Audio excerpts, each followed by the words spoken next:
My name is Boyd Varty. I think of myself as an artist of experience. My passion is to create transformational experiences for myself and others as a way to explore what it means to truly live. My central exploration is to live on what I would call the track of your life. To me, this is to live courageously towards the discovery of what you are called to and to what life asks of you. So much of how I live has been informed by my passion as an animal tracker. I'm following the trail of my own life and reporting back. This show is a daily broadcast from a treehouse on the Londolozi Game Reserve in the wild eastern part of South Africa. Londolozi is a 14,000 hectare wilderness reserve adjacent to the Kruger National Park. The land is home to lion, leopard, rhino, elephant and buffalo, as well as a variety of other animals. I am your host, Boyd Varty. My goal is to spend 40 days and 40 nights alone in the wilderness to explore the archetype of the mystic in nature and hone my skills as a tracker. These are my daily stories. Day 32. Being Elephant. Journal entry. The days are shortening, and there's a distinct chill on the air when I open my eyes into the branches of the tree in the morning. I feel saturated with natural beauty. To wake up to the mist over the reeds and the sound of the river and the freshness of the air, it's church from the second you pop awake. Winter is the time my ancestors used to come to this land back in the hunting days. Winter is the time many tribes would sweep off the western escarpment and enter into this game-filled lowlands. The sound of a roaring lion across the river travels through the crisp air. It's an incredible sound. To the tracker it says, come find me, see if you can. I crossed the river just after dawn, moving on instinct towards where I thought the sound was. Tracks of a large male, right where I had anticipated. But tracks go in all directions. One would need time to crack this code, to try and work out which track is on top of which to get the right direction. But now, up the crest of the clearing, impala are alarming. Pa! Pa! Pa! Pa! Pa! Pa! Then a lion roars. I leave all tracks and beeline towards the sound. A large rocky hill arises out of the earth called Ximpalapala koppie. My great-grandfather, grandfather, and father were lion hunters. I am a tracker of lions, but now they are our sacred kin, not sport. It was the lions that brought us here with hunting, so that nature could awaken us to a deeper, more connected way. Then, there at the base of the hill in the binoculars, is soon a big male. Black mane stretching down between his legs. Lionesses up on the hillside. The plains below them to the east are full of zebra and wildebeest.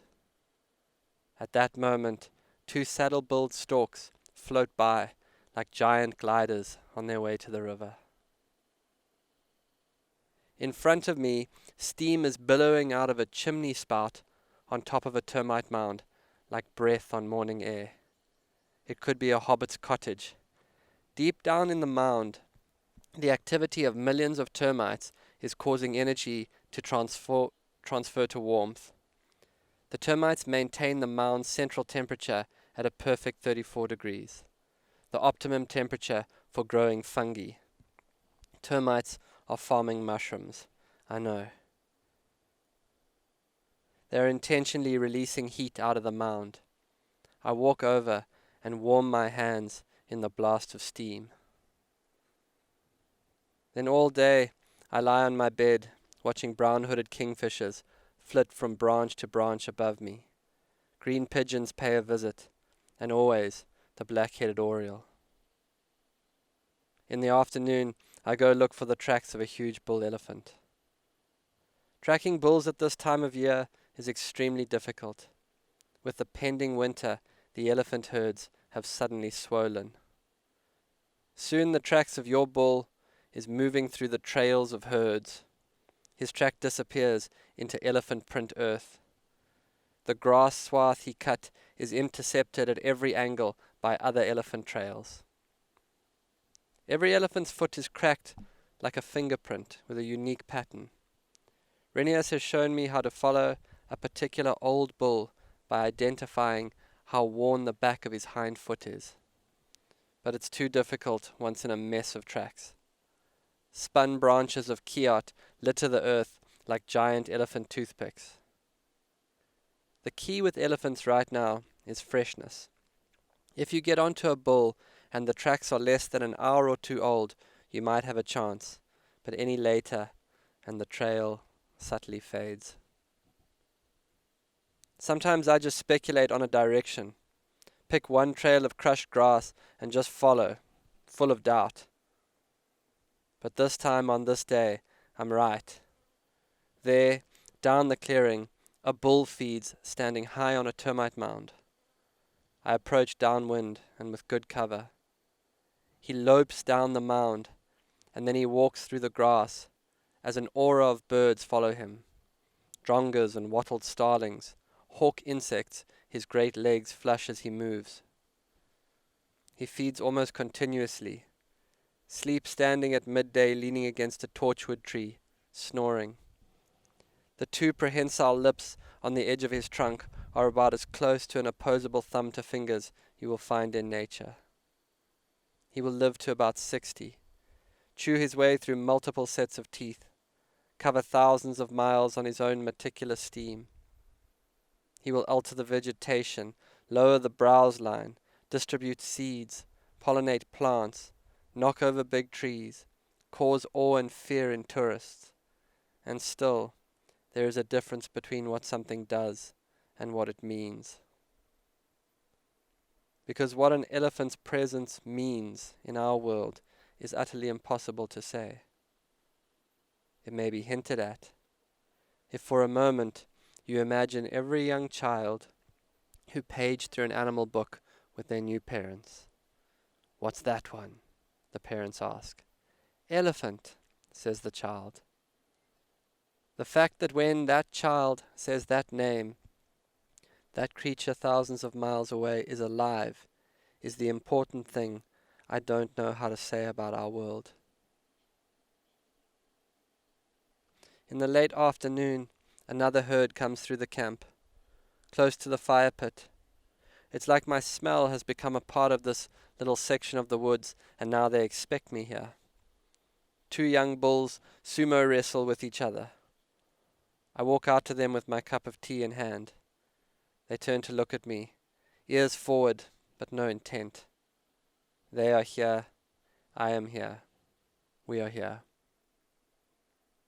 I heard a story once about a man who was trying to get an elephant bull out of his campsite. He decided that he would step out from behind a wall and smack the elephant twice on the butt with a broom handle. He spanked the elephant, and then as he spun to step back behind the wall, he tripped. The elephant turned around and grabbed the man by the ankle as he was crawling away and pulled him back, then lashed him twice with his trunk and left the man winded and with a broken rib between his legs while he went back to feeding. Strict and stringent equality in discipline. One night camping in Zimbabwe, I awoke in a tent with a gauze roof and no fly sheet to find an elephant bull feeding on the tree above the tent. Through the gauze, I saw two giant white tusks above me, gleaming in the moonlight. The elephant was breathing over me, and his breath was warm and thick as dense foliage. Branches and leaves rained down on the tent, and I lay perfectly still, heart pounding, elated. In late January, before I flew to America, I tracked an elephant bull with a small group of close friends who had come from all over the world. We followed the bull from where we had seen him in the morning for a few hours. We saw where he had grazed and fed on marula pips. We saw his huge tracks in muddy wallows. We followed him down into the dry riverbed where he moved between groves of huge trees. At different times, a different person tracked. As they began to follow the great beast, I saw them acquainting themselves with elephant. He left huge piles of dung as clues. He crushed wild tomatoes. The sun beat down on us. We sweated and walked. Burrs gripped our socks, and thirst took us, and still we followed. As each member of the group trailed that creature, we became harmonized into a single unfolding. We were together on the trail of something magnificent, and we knew it.